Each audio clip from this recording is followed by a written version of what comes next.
Japan के Hiroshima में G7 की बैठक में हिस्सा लेने के बाद PM Modi Papua New Guinea पहुंच गए हैं। पापुआ न्यू गिनी का ये पीएम मोदी के साथ साथ भारत के किसी भी प्रधानमंत्री का पहला दौरा है।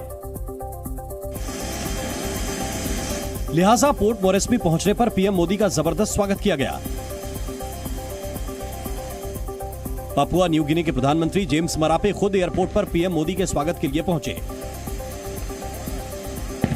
जैसे ही पीएम मोदी एयरपोर्ट पर विमान से उतरे, जेम्स मरापे ने उनके पैर छू लिए, जिसके बाद पीएम मोदी ने मरापे की पीठ थपथपा दी और फिर उन्होंने मरापे को गले लगा लिया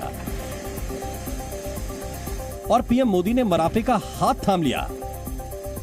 इसके बाद पीएम मोदी एयरपोर्ट पर मौजूद दूसरे नेताओं और अधिकारियों से मिले। पीएम मोदी एयरपोर्ट पर मौजूद सेना के अधिकारी से भी मिले। पीएम मोदी को पापुआ न्यू गिनी में खास सम्मान मिला। सामान्य तौर पर पापुआ न्यू गिनी में शाम ढलने के बाद राष्ट्राध्यक्षों को पारंपरिक स्वागत नहीं किया जाता है, लेकिन पीएम मोदी के मामले में पापुआ न्यू गिनी ने अपनी परंपरा बदल दी। पीएम मोदी के पोर्ट मोरेस्बी पहुंचने पर पूरे राजकीय सम्मान के साथ पारंपरिक स्वागत किया गया। पीएम मोदी को एयरपोर्ट पर सेरेमोनियल गार्ड ऑफ ऑनर दिया गया।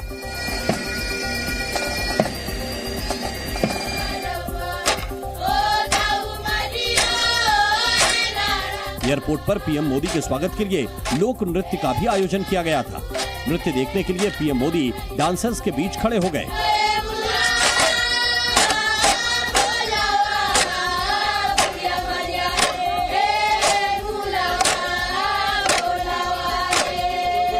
पीएम मोदी ने डांसर्स का ताली बजाकर उत्साह भी बढ़ाया।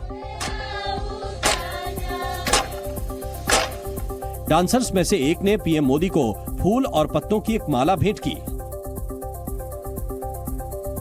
पापुआ न्यू गिनी पहुंचने पर भारतीय समुदाय के लोगों ने पीएम मोदी का ग्रैंड वेलकम किया। उनसे मिलने के लिए भारी संख्या में प्रवासी भारतीय पहुंचे।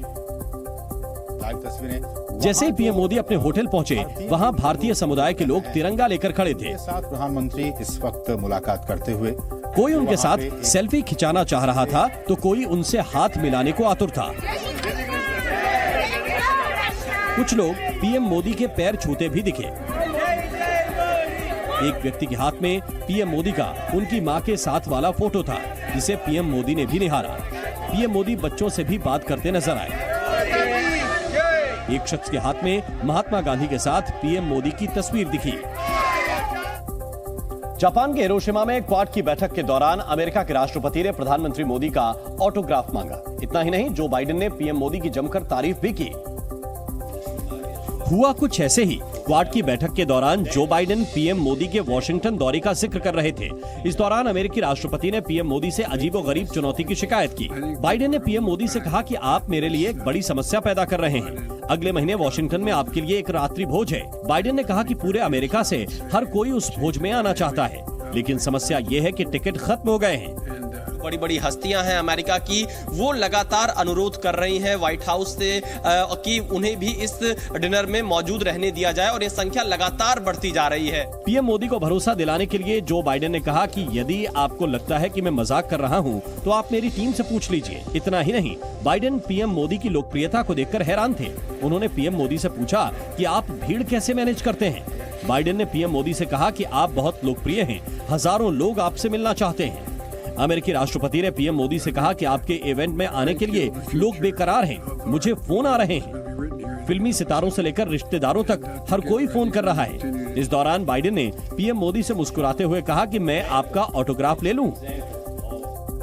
और सिर्फ अमेरिकी राष्ट्रपति नहीं, ऑस्ट्रेलिया के पीएम एंथनी अल्बनीज भी पीएम मोदी की लोकप्रियता से हैरान थे। क्वाड की बैठक के दौरान उन्होंने भी इस बात की चर्चा प्रधानमंत्री मोदी से की और कहा कि सिडनी में पीएम मोदी के कार्यक्रम में शामिल होने के लिए लोग बेताब हैं।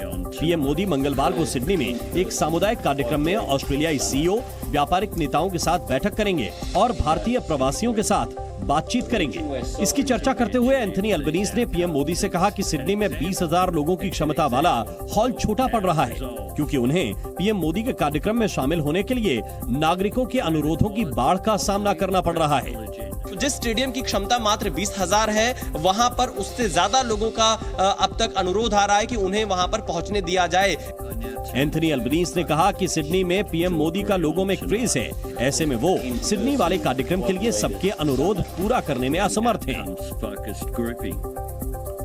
अमेरिकी फर्म मॉर्निंग कंसल्ट ने 22 देशों में सर्वे कराया, जिसमें बताया गया है कि G7 शिखर सम्मेलन में शामिल लोकप्रिय नेताओं की संख्या सबसे ज्यादा है, जबकि इस सर्वे में पीएम मोदी ने जो बाइडेन और ऋषि सुनक को काफी पीछे छोड़ दिया है। इस सर्वे में भारत के प्रधानमंत्री नरेंद्र मोदी सबसे ऊपर हैं, जिनकी रेटिंग 78% है। इसके बाद स्विट्जरलैंड के राष्ट्रपति एलेन बेसेट 62% रेटिंग के साथ दूसरे नंबर पर हैं। तीसरे नंबर पर मैक्सिको के राष्ट्रपति एंड्रेस मैनुएल लोपेज ऑब्रेडोर रहे, जिनकी रेटिंग 62% रही। 53% रेटिंग के साथ चौथे नंबर पर ऑस्ट्रेलिया के प्रधानमंत्री एंथनी अल्बनीज रहे और 5वें नंबर पर 49% रेटिंग के साथ इटली की पीएम जॉर्जिया मेलोनी रही, जबकि अमेरिकी राष्ट्रपति जो बाइडेन 42% रेटिंग के साथ छठे नंबर पर रहे। जापान दौरे के तीसरे दिन पीएम मोदी ने ब्राजील और ब्रिटेन के नेताओं से भी मुलाकात की और इस दौरान दोनों देशों के नेताओं के साथ कई मुद्दों पर बातचीत की। लेकिन जब पीएम मोदी ब्रिटेन के प्रधानमंत्री ऋषि सुनक से मिले तो दोनों के बीच गर्मजोशी देखने को मिली।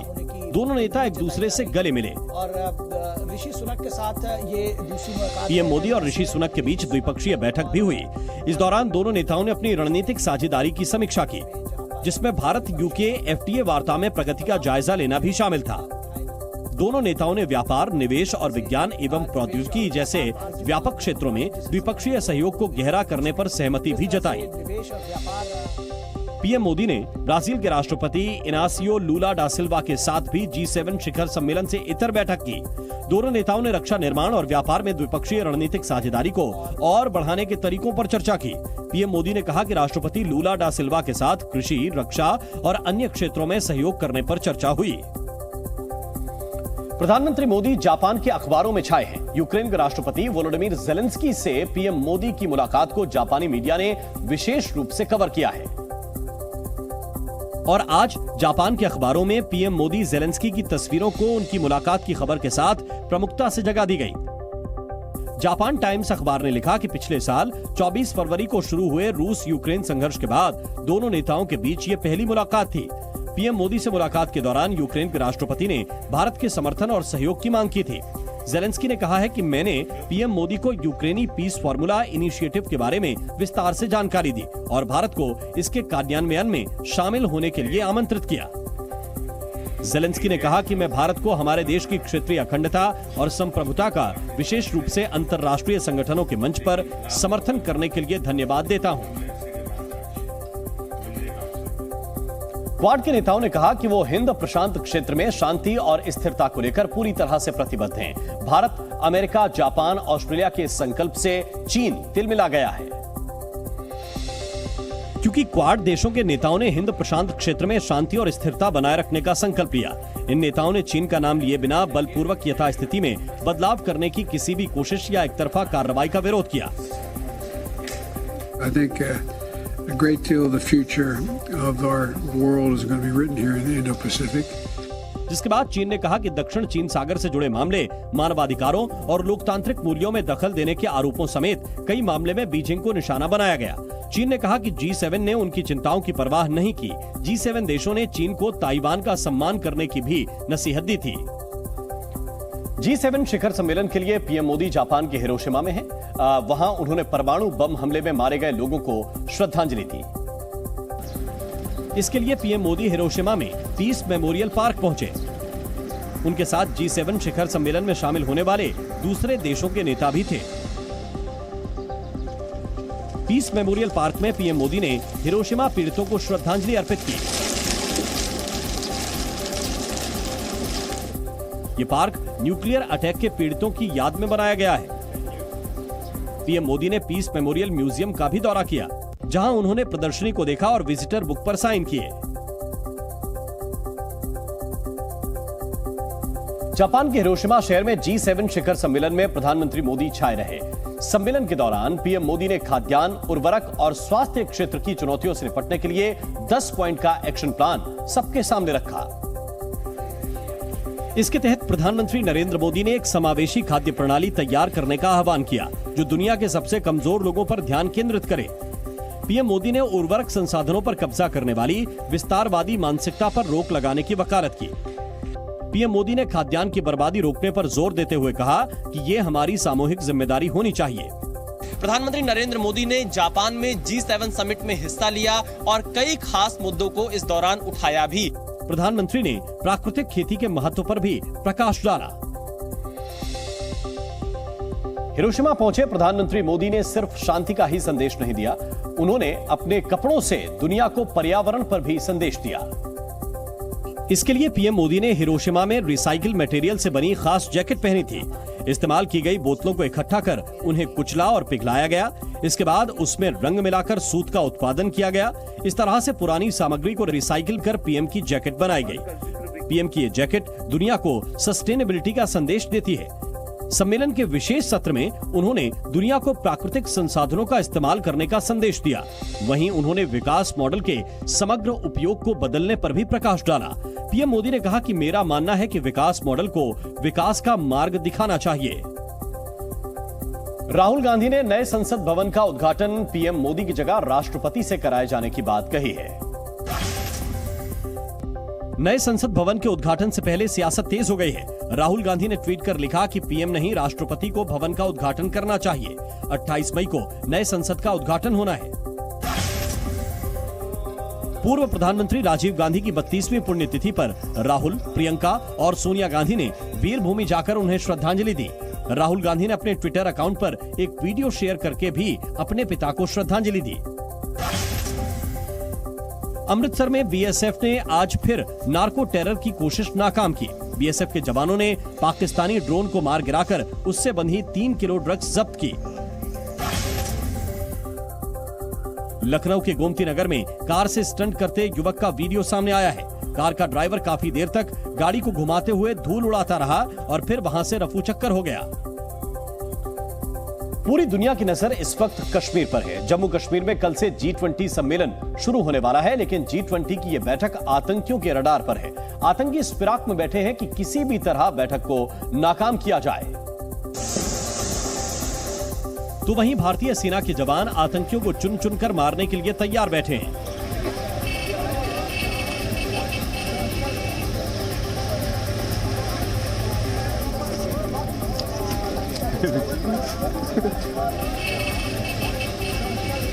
बैठक से पहले ही पूरे कश्मीर को अभेद्य किले में बदल दिया गया है। बैठक को शांतिपूर्वक संपन्न कराने के लिए एनएसजी कमांडो को बड़ी जिम्मेदारी दी गई है। एनएसजी और मार्कोस कमांडो फ्रंट फुट पर तैनात किए गए हैं। वहीं डल झील के आसपास सुरक्षा की जिम्मेदारी सीआरपीएफ की सबसे खतरनाक टुकड़ी यानी कि क्विक एक्शन टीम को दी गई है। जो सीआरपीएफ के कमांडोज है वो गश्त कर रहे हैं इस वक्त मोर्चा बोट्स में, और ये प्रक्रिया जो है लगातार उस दिन तक चलेगी जब तक बैठक खत्म नहीं होती है। बताया जा रहा है कि G20 में शामिल होने आए कई मेहमान डल झील में नौका विहार कर सकते हैं, इसीलिए डल झील की सुरक्षा बढ़ा दी गई है। क्योंकि डल झील कश्मीर की पहचान है, इसलिए G20 में शामिल होने वाले मेहमानों के लिए यहाँ कई तरह के कार्यक्रम भी आयोजित किए जाएंगे। इन कार्यक्रमों से पहले स्थानीय खिलाड़ियों ने यहाँ इसकी जमकर तैयारी की।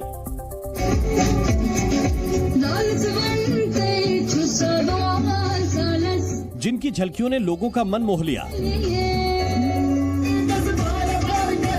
G20 सम्मेलन में शामिल होने वाले मेहमानों के सामने सांस्कृतिक कार्यक्रम में लोकगीत और लोक नृत्य होंगे, जिसकी तैयारियों की तस्वीरें सामने आईं।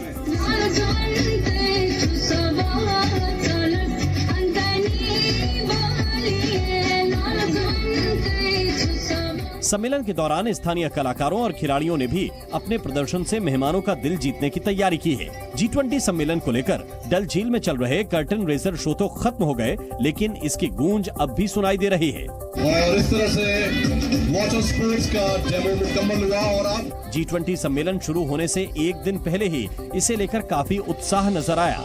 G20 के बारे में मैंने ये बोला था कि Srinagar would have never look better, और आज I am very confident that Srinagar इससे खूबसूरत कभी नहीं दिखा है।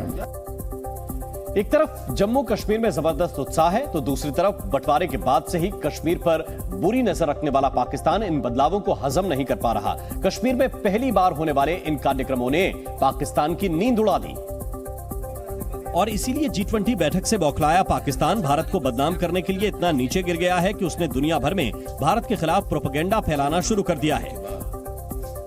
G20 बैठक से पहले भारत के हाथ 8 पन्नों की एक ऐसी चिट्ठी लगी है जिसे पाकिस्तानी विदेश मंत्रालय ने कई देशों में स्थित पाकिस्तानी दूतावासों को भेजा है। इस चिट्ठी में भारत को बदनाम करने के लिए कहा गया है। चिट्ठी में जम्मू कश्मीर को विवादित क्षेत्र बताकर कश्मीर मुद्दा अंतर्राष्ट्रीय मंचों पर उठाने को कहा गया है। चिट्ठी में यह भी कहा गया है कि भारत में अल्पसंख्यक सुरक्षित नहीं है, वहीं खालिस्तान और नॉर्थ ईस्ट में उग्रवाद जैसे मामलों का भी जिक्र है। भारत से कई बार पिटने के बाद पाकिस्तान में इतना दम नहीं है कि वो भारत से आमने सामने की लड़ाई लड़ सके और यही वजह है कि दुनिया में भारत की साख को खराब करने में जुटा है। और सिर्फ पाकिस्तानी नहीं, चीन को भी कश्मीर में 22 मई से शुरू होने वाली G20 बैठक रास नहीं आ रही है। चीन ने तो भारत के खिलाफ प्रोपेगेंडा फैलाने में पाकिस्तान को भी पीछे छोड़ दिया और चीन ने श्रीनगर में होने वाली G20 की बैठक का विरोध भी किया। चीन ने यहां तक कह दिया कि बैठक विवादित क्षेत्र में हो रही है, इसलिए वो कश्मीर में होने वाली बैठक का बहिष्कार करेगा।坚决反对在领土争议地区举办任何形式的G20会议，也不会出席这种会议。 चीन के अलावा पाकिस्तान का एक और सहयोगी देश तुर्की भी बैठक से दूरी बनाता दिख रहा है। तुर्की ने भी अभी तक इस मीटिंग में शामिल होने के लिए रजामंदी नहीं दी। और G20 बैठक से पहले पूरी तरह एक्सपोज हो चुका पाकिस्तान आतंकियों के भरोसे है। पाकिस्तान की खुफिया एजेंसी ISI आतंकी संगठनों के जरिए जम्मू कश्मीर के लोगों को डराने में जुट गई है। जी हां, G20 बैठक से पहले जम्मू कश्मीर के लोगों को +44 वाले नंबर से कॉल किए जा रहे हैं। बताया जा रहा है कि पाकिस्तान में बैठे आतंकी कश्मीरियों को जिहाद के नाम पर भड़का रहे हैं ताकि वो कश्मीर में बड़ी आतंकी घटना को अंजाम दे सकें।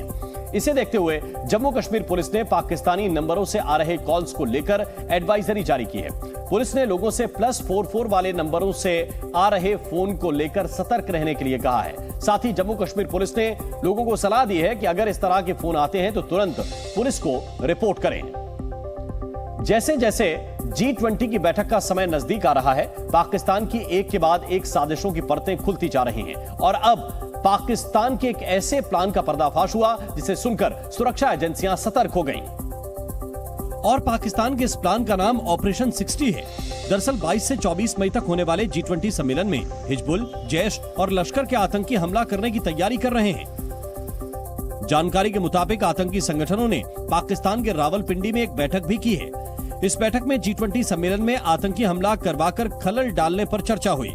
भारत में आतंकियों की घुसपैठ किस तरह से कराई जाए, इसको लेकर प्लान 60 तैयार किया गया। प्लान 60 को अंजाम देने के लिए हिजबुल कमांडर खान बाबा को जिम्मेदारी दी गई। आतंकी अपने प्लान में कामयाब हो पाते उससे पहले ही भारत की सतर्क सुरक्षा एजेंसियों ने आतंकियों के प्लान को डिकोड कर दिया। हालांकि अभी खतरा टला नहीं है क्योंकि आतंकी अभी भी भारतीय सीमा के पास लॉन्च पैड पर मौजूद हैं, जो भारत में घुसपैठ की कोशिश कर रहे हैं। वहीं आतंकी हमले के अलर्ट को देखते हुए आज भारत सरकार ने बड़ा फैसला लिया। सरकार ने गुलमर्ग में होने वाले सभी कार्यक्रम रद्द कर दिए और अब G20 की सभी बैठकें श्रीनगर में ही होंगी। G20 के सदस्य अब गुलमर्ग नहीं जाएंगे। वहीं आतंकी हमले के लगातार मिल रहे इनपुट के बाद पाकिस्तान बॉर्डर पर भी सिक्योरिटी बढ़ा दी गई। BSF के जवान चिनाब नदी में दिन रात गश्त कर रहे हैं। हमारी जो ड्यूटी है वो हमारे जीवन से भी ज्यादा इम्पोर्टेंस रखती है, तो हमारे लिए कोई मुश्किल नहीं है क्योंकि अगर हम देश की सुरक्षा कर रहे हैं और हमारी जिंदगी से बढ़ के हमारे देश की सुरक्षा है। वहीं ड्रोन और CCTV कैमरों के जरिए भी सीमा पार से होने वाली मूवमेंट पर नजर रखी जा रही है। और G20 की बैठक से पहले आज सुरक्षा बलों को बड़ी कामयाबी हाथ लगी। NIA ने जैश के एक आतंकी को गिरफ्तार कर लिया और आतंकी की गिरफ्तारी जम्मू कश्मीर के कुपवाड़ा से हुई। आतंकी का नाम उबैद मलिक बताया जा रहा है। बताया जा रहा है कि उबैद पाकिस्तान के जैश कमांडर के संपर्क में था और सेना से जुड़ी जानकारी पाकिस्तान भेज रहा था। वहीं आतंकी मूवमेंट को देखते हुए जम्मू कश्मीर में चप्पे चप्पे पर जवान तैनात किए गए हैं। हर एक गाड़ी को रोककर चेकिंग की जा रही है और उसके बाद ही गाड़ियों को जाने दिया जा रहा है। G20 बैठक से पहले सुरक्षा के लिहाज से जो सख्ती बरती जा रही है वो पीडीपी की अध्यक्ष महबूबा मुफ्ती को रास नहीं आ रही। महबूबा मुफ्ती ने आरोप लगाया कि जम्मू कश्मीर के लोगों की आजादी छीनी जा रही है और केंद्र सरकार पर हमला बोलते हुए उन्होंने यहां तक कह दिया कि जम्मू कश्मीर को जेल बना दिया गया है। If you visit Kashmir today, you will see the place which was already converted in an open-air prison has been converted in Guantanamo today. वहीं अनुच्छेद 370 हटाए जाने को लेकर भी महबूबा मुफ्ती का दर्द छलका और उन्होंने ऐलान किया कि जब तक अनुच्छेद 370 को बहाल नहीं किया जाएगा वो विधानसभा चुनाव नहीं लड़ेंगी। मैंने तो बोला असेंबली तो मैंने कभी लड़ना नहीं है जब तक 370 रजिस्टर नहीं हो जाए। महबूबा मुफ्ती ने आरोप लगाया कि बीजेपी ने G20 सम्मेलन को हाईजैक कर लिया है। मौसम विभाग ने प्री मॉनसून बारिश का अलर्ट जारी किया है। जल्द ही लोगों को 40 डिग्री के टॉर्चर से राहत मिल सकती है। मौसम विभाग ने देश के कई हिस्सों में प्री मॉनसून बारिश की संभावना जताई है। 24 मई से 28 मई के बीच दिल्ली, पंजाब, हरियाणा, उत्तराखंड, उत्तर प्रदेश, राजस्थान और बिहार में बारिश हो सकती है। गुजरात दौरे के दूसरे दिन गृह मंत्री अमित शाह ने अहमदाबाद के परमेश्वर मंदिर में पूजा अर्चना की। शाह ने अहमदाबाद में अमूल की हाईटेक बायोलॉजिकल टेस्टिंग लैब का भी उद्घाटन किया। आगरा से सामने आए इस वीडियो ने दरोगाओं की पोल खोल दी है। अपर पुलिस आयुक्त ने जब निरीक्षण के दौरान दरोगाओं को पिस्टल लोड करने को कहा तो कई अधिकारी टेस्ट में फेल हो गए। फिल्म द केरला स्टोरी के बहाने अब हिंदू आबादी के घटने और मुस्लिम आबादी के बढ़ने को लेकर बहस छिड़ गई है, जिसकी शुरुआत बीजेपी विधायक राजेश्वर सिंह के उस दावे से हुई जिसमें उन्होंने केरल, तमिलनाडु और पश्चिम बंगाल के साथ ही यूपी के कई जिलों में मुस्लिम आबादी बढ़ने का जिक्र किया। और राजेश्वर सिंह ने ट्वीट कर जो दावे किए उसके मुताबिक 1951 में यूपी में हिंदू आबादी 85.52% थी, जो 2011 की जनगणना में घटकर 79.73% रह गई। बीजेपी विधायक ने दावा किया कि पश्चिमी यूपी के मुजफ्फरनगर, बिजनौर, सहारनपुर, रामपुर और मुरादाबाद में हिंदू आबादी 50% तक पहुंच गई है। इन आंकड़ों पर राजेश्वर सिंह ने चिंता जताई है। राजेश्वर सिंह लखनऊ के सरोजनी नगर से बीजेपी विधायक हैं। तो बीजेपी विधायक राजेश्वर सिंह ने हिंदू आबादी के घटने और मुस्लिम आबादी के बढ़ने को लेकर जो दावे किए उस पर अब बहस छिड़ गई है। और बरेली के ऑल इंडिया मुस्लिम जमात के अध्यक्ष मौलाना शहाबुद्दीन बरेलवी ने उनके बयान पर आपत्ति जताई। शहाबुद्दीन बरेलवी ने बीजेपी विधायक को माहौल न बिगाड़ने की नसीहत दी। यहाँ अमन शांति है और किसी तरीके से न मुसलमानों को न हिंदुओं को एक दूसरे से किसी को कहीं कोई प्रॉब्लम नहीं है। इस तरह बातें करना, माहौल को खराब करना अच्छी बात नहीं है। मौलाना शहाबुद्दीन बरेलवी ने हाल ही में हुए निकाय चुनाव का जिक्र किया। उन्होंने कहा कि मुस्लिम बीजेपी के करीब आ रहे हैं, उन्हें वोट दे रहे हैं, इसीलिए उन्हें ऐसी बातें नहीं करनी चाहिए जिससे माहौल बिगड़े। 2024 के लोकसभा चुनाव से पहले विपक्ष को एकजुट करने की कोशिश में जुटे बिहार के सीएम नीतीश कुमार ने दिल्ली में मुख्यमंत्री अरविंद केजरीवाल से मुलाकात की। इस दौरान बिहार के डिप्टी सीएम तेजस्वी यादव भी उनके साथ थे, जो कर्नाटक में मुख्यमंत्री के शपथ ग्रहण समारोह से सीधे दिल्ली पहुंचे थे। इस दौरान नीतीश कुमार ने दावा किया कि विपक्ष की पार्टियों को एक साथ लाने की वो पूरी कोशिश कर रहे हैं ताकि 2024 का चुनाव मजबूती से लड़ा जा सके। हम लोग कोशिश कर रहे हैं कि ज्यादा से ज्यादा विपक्षी पार्टियां एकजुट हो जाएं और मिल करके हम लोग पूरे देश में अभियान चलाएं, हर राज्य में अभियान चलाएं। विपक्षी एकता के हिसाब से देखा जाए तो नीतीश और केजरीवाल की ये मुलाकात इसलिए भी अहम थी क्योंकि कांग्रेस ने 20 मई को कर्नाटक में सरकार के शपथ ग्रहण समारोह में नीतीश को तो बुलाया था लेकिन केजरीवाल को न्योता नहीं दिया था। यही वजह है कि विपक्षी एकता के लिए नीतीश कुमार केजरीवाल से मिले, लेकिन बड़ी बात यह रही कि इस बैठक में विपक्षी एकता से ज्यादा केंद्र सरकार के अध्यादेश पर केजरीवाल की परेशानी का मुद्दा हावी रहा। नीतीश कुमार जब बैठक के बाद मीडिया के सामने आए तो केजरीवाल का समर्थन करते हुए उन्होंने केंद्र सरकार के अध्यादेश को संविधान के खिलाफ बताया। तो राज्य सरकार को जो अधिकार है काम करने का, उस काम को रोक दिया जाएगा। ये सब तो बहुत ही आश्चर्य का विषय है। तो ये हम लोग तो बिल्कुल इनके साथ हैं। वहीं केजरीवाल ने कहा कि अगर विपक्ष साथ दे तो इस अध्यादेश को राज्यसभा में रोका जा सकता है। नॉन बीजेपी सारी पार्टियां इकट्ठी हो जाती हैं तो एक तरह से राज्यसभा के अंदर अगर ये इसको बिल के रूप में लेके आते हैं तो इसको बिल के रूप में हराया जा सकता है राज्यसभा के अंदर। और अगर राज्यसभा के अंदर ये बिल हार गया तो ये एक तरह से 2024 का सेमीफाइनल होगा। केजरीवाल ने दावा किया कि अगर राज्यसभा में बीजेपी बिल पर हार गई तो देश में ये संदेश चला जाएगा कि 2024 में बीजेपी हारेगी।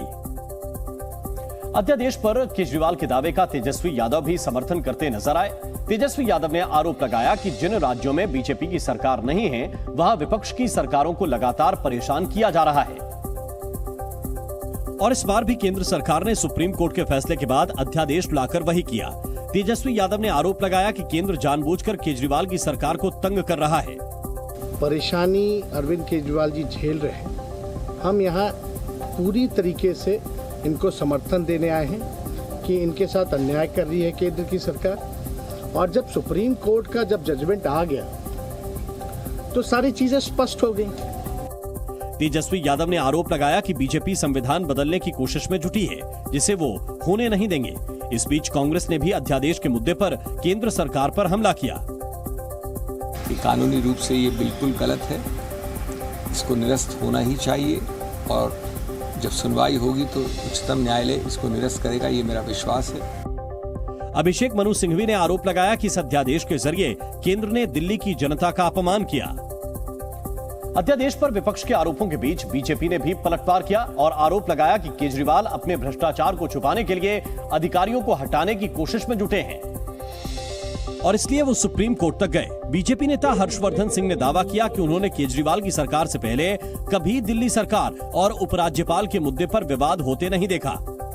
लेकिन 20 साल में एक भी इंसिडेंट ऐसा याद नहीं आता जब किसी मुख्यमंत्री या सरकार के मंत्री और जो लेफ्टिनेंट गवर्नर्स रहे हैं समय समय पर, उनके बीच में किसी भी प्रकार की इस स्तर की कोई बातचीत। इस दौरान बीजेपी नेताओं ने नीतीश कुमार और केजरीवाल की मुलाकात पर भी निशाना साधा। मनोज तिवारी ने आरोप लगाया कि केजरीवाल अपने भ्रष्टाचार को छिपाने के लिए विपक्षी एकता पर जोर दे रहे हैं। इनका सिर्फ एक ही उद्देश्य है, किसी प्रकार से अपने भ्रष्टाचार की सल्तनत को बचाना और देश की जनता, दिल्ली की जनता कभी ये होने नहीं देगी, ये हमारा पूरा विश्वास है। इस बीच खबर है कि अध्यादेश के खिलाफ विपक्षी दलों को साथ लाने के लिए केजरीवाल 23 से 25 मई के बीच शरद पवार, उद्धव ठाकरे और ममता बनर्जी से मुलाकात करेंगे।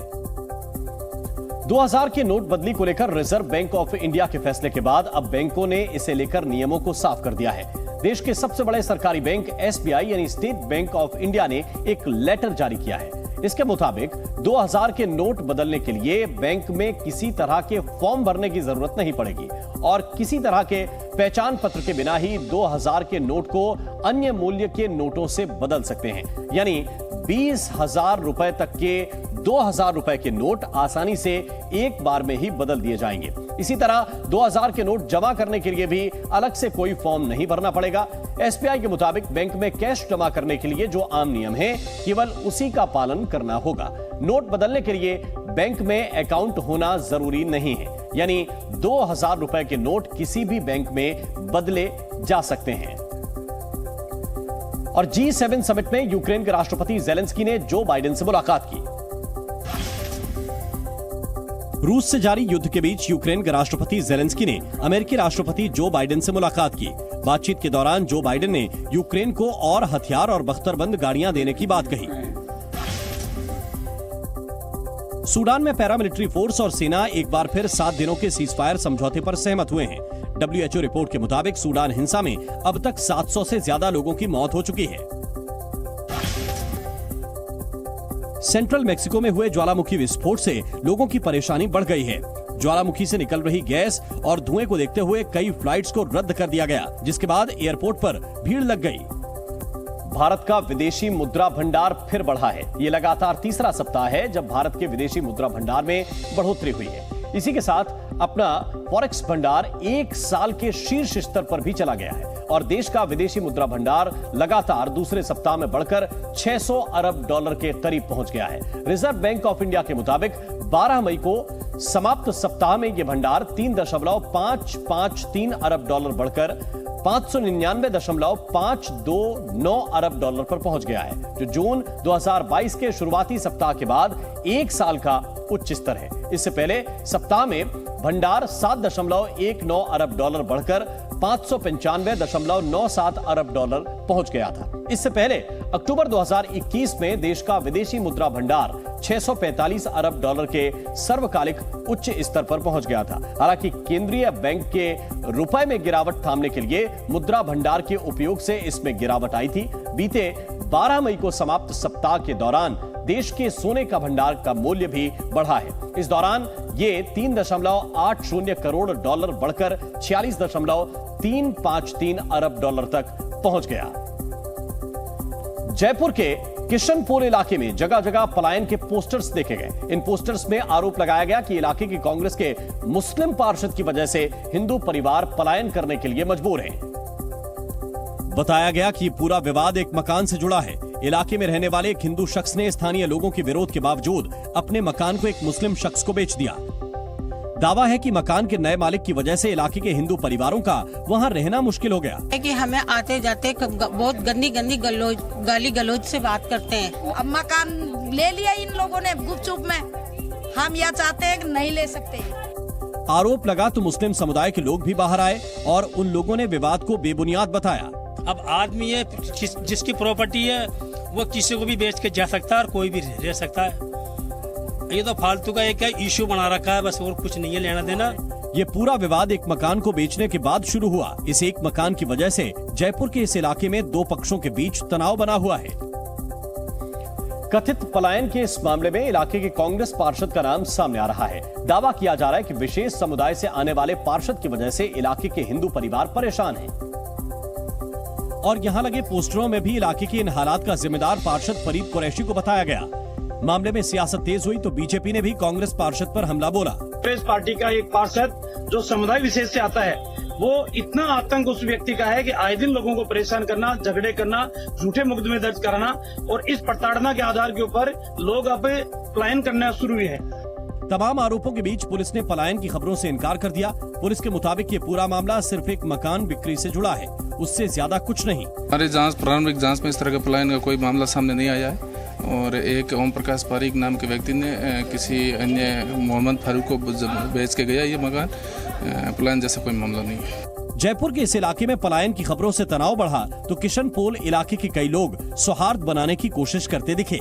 मैं तो यही कहूँगा, हिंदू मुस्लिम ये सब मिलके रहते हैं और हिंदू हमारे भाई हैं, हमें उनसे कोई प्रॉब्लम नहीं है और शायद उनको भी हमसे कोई प्रॉब्लम ही नहीं है। जम्मू कश्मीर में एनआईए ने जैश के आतंकी को गिरफ्तार किया।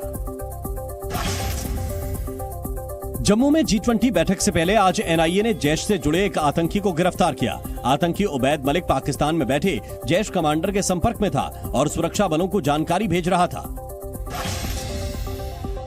कटरा में श्रद्धालुओं को ले जा रही एक तेज रफ्तार बस अनियंत्रित होकर पलट गई। इस हादसे में एक महिला की मौत हो गई, साथ ही कई लोग घायल हो गए। पुलिस ने घायलों को अस्पताल पहुंचाने के बाद आगे की कार्रवाई शुरू कर दी है। लखनऊ में एक युवक ने लोक अदालत के दौरान बिल्डिंग से कूदकर आत्महत्या की कोशिश की। कोर्ट परिसर में तैनात पुलिसकर्मियों ने युवक की जान बचाई, जिसके बाद उसे पूछताछ के लिए ले जाया गया। भारत में कोरोना के मामलों में लगातार गिरावट देखने को मिल रही है। हालांकि पिछले 24 घंटों में कोरोना के 756 नए मामले सामने आए हैं। वहीं एक्टिव मामलों की संख्या 8,115 हो गई है। ट्विटर को टक्कर देने के लिए अब इंस्टाग्राम एक नया ऐप लेकर आ रहा है। अक्टूबर 2022 में जब एलन मस्क ने ट्विटर को खरीदा, उसके बाद इसे सब्सक्रिप्शन बेस्ड कर दिया गया। सब्सक्रिप्शन बेस्ड होने की वजह से फ्री में ट्विटर का इस्तेमाल करने वालों में कमी आई है। इसी के बाद ट्विटर को टक्कर देने के लिए इंस्टाग्राम को एक नया टेक्स्ट बेस्ड ऐप लाने का मौका मिल गया। इस ऐप के नाम का अभी खुलासा नहीं किया गया है, लेकिन ऐप का इंटरफेस काफी हद तक इंस्टाग्राम जैसा ही होगा। ट्विटर की तरह ही ये ऐप भी यूजर्स को फोटो, वीडियो और इन पोस्ट के लिंक अटैच करने की सुविधा देगा। बताया गया कि ये प्लेटफॉर्म ट्विटर जैसा होगा, लेकिन यूजर्स के इस्तेमाल के लिए पूरी तरह से फ्री होगा। एक रिपोर्ट के मुताबिक इस नए ऐप को अगले कुछ महीने में चुनिंदा क्रिएटर्स के लिए उपलब्ध करा दिया जाएगा। नया ऐप इंस्टाग्राम ऐप से पूरी तरह से अलग होगा, लेकिन यूजर्स चाहेंगे तो उसके साथ अपना इंस्टाग्राम अकाउंट भी अटैच कर पाएंगे। इंस्टाग्राम के नए ऐप को इस साल जून में लॉन्च किया जा सकता है। मध्य प्रदेश में बुजुर्गों को प्लेन से तीर्थ यात्रा कराने वाला देश का पहला राज्य बन गया है। मुख्यमंत्री तीर्थ दर्शन योजना के तहत 32 बुजुर्गों को भोपाल से प्रयागराज के लिए विमान से रवाना किया गया। और इस मौके पर सीएम शिवराज सिंह चौहान खुद मौजूद थे, जिन्होंने बुजुर्गों को विमान से तीर्थ यात्रा के लिए रवाना किया। सीएम शिवराज ने सबसे पहले सभी बुजुर्गों को शॉल और माला पहनाकर उनका सम्मान किया और इसके बाद वो सभी बुजुर्गों को विमान के अंदर तक ले गए और तीर्थ यात्रा के लिए उन्हें शुभकामनाएं दी। ठीक है, आराम से, ठीक है, आराम सबको। हर हर गंगे, हर हर गंगे। इस दौरान तीर्थ यात्रा पर जाने वाले सभी बुजुर्गों के चेहरों पर आनंद देखकर सीएम शिवराज ने खुशी जताई। जो बुजुर्ग है, अपनी माता है, अपने पिता है और उनको दर्शन करवा के मन में आनंद होता है कि अपने माता पिताओं को तीर्थ दर्शन करवा रहे हैं, तो उनका जीवन भी धन्य हो रहा है और हमारा भी हो रहा है।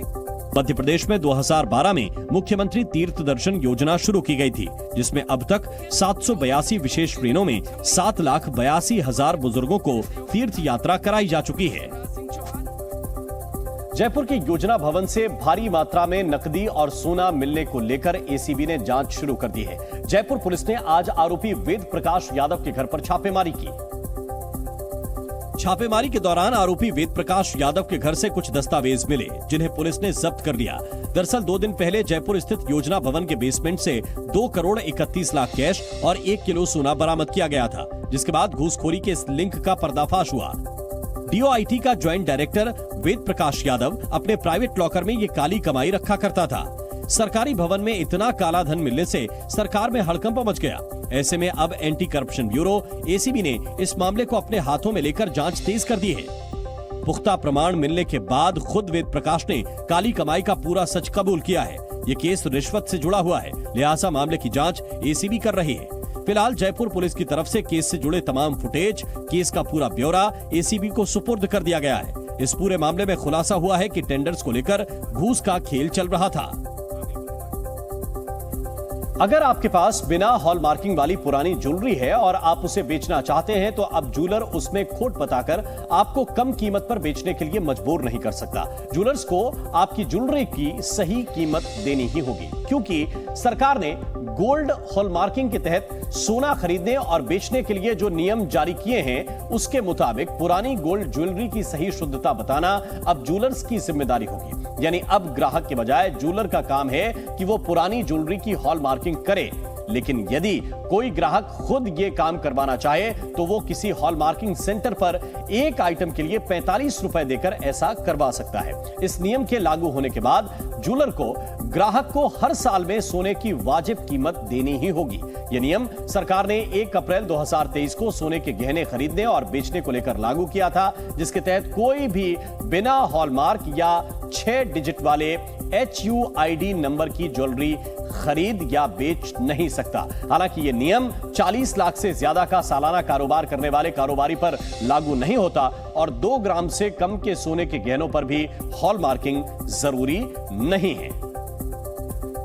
हरियाणा के रोहतक में भारतीय कुश्ती संघ के पूर्व अध्यक्ष बृजभूषण सिंह की गिरफ्तारी की मांग को लेकर जंतर मंतर पर धरना दे रहे पहलवानों के समर्थन में आज खाप पंचायत का आयोजन किया गया, जिसमें हरियाणा और यूपी के अलावा दूसरे राज्यों से भी खाप प्रतिनिधि शामिल हुए।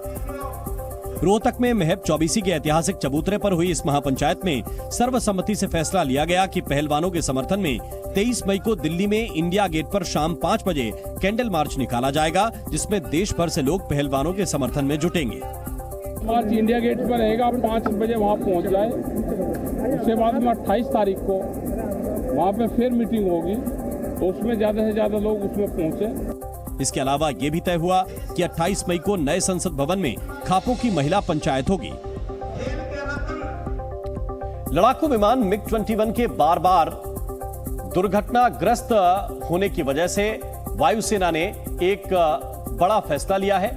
वायुसेना ने फैसला लेते हुए ये तय किया है कि अब इसकी उड़ानों पर रोक लगाई जाएगी। राजस्थान के हनुमानगढ़ में 8 मई को क्रैश हुए MiG-21 हादसे में 3 महिलाओं की मौत के बाद चिंता बढ़ गई, जिसके बाद वायुसेना ने MiG-21 लड़ाकू विमान के पूरे बेड़े के उड़ान भरने पर रोक लगा दी और कहा कि हादसे की वजहों का पता लगने तक मिग विमान उड़ान नहीं भरेंगे। फिलहाल वायुसेना में मिग-21 की 3 स्क्वाड्रन है और हर स्क्वाड्रन में 16 से 18 एयरक्राफ्ट होते हैं। इस हिसाब से करीब 50 मिग-21 सर्विस में हैं, जिन्हें 2025 तक रिटायर भी किया जाना है। भारतीय वायुसेना के पास कुल 31 कॉम्बैट स्क्वाड्रन है, लेकिन चीन और पाकिस्तान से एक साथ मुकाबले की नौबत आने पर वायुसेना के लिए हमारी वायुसेना में लड़ाकू विमानों की 42 स्क्वाड्रन रखना तय किया गया है।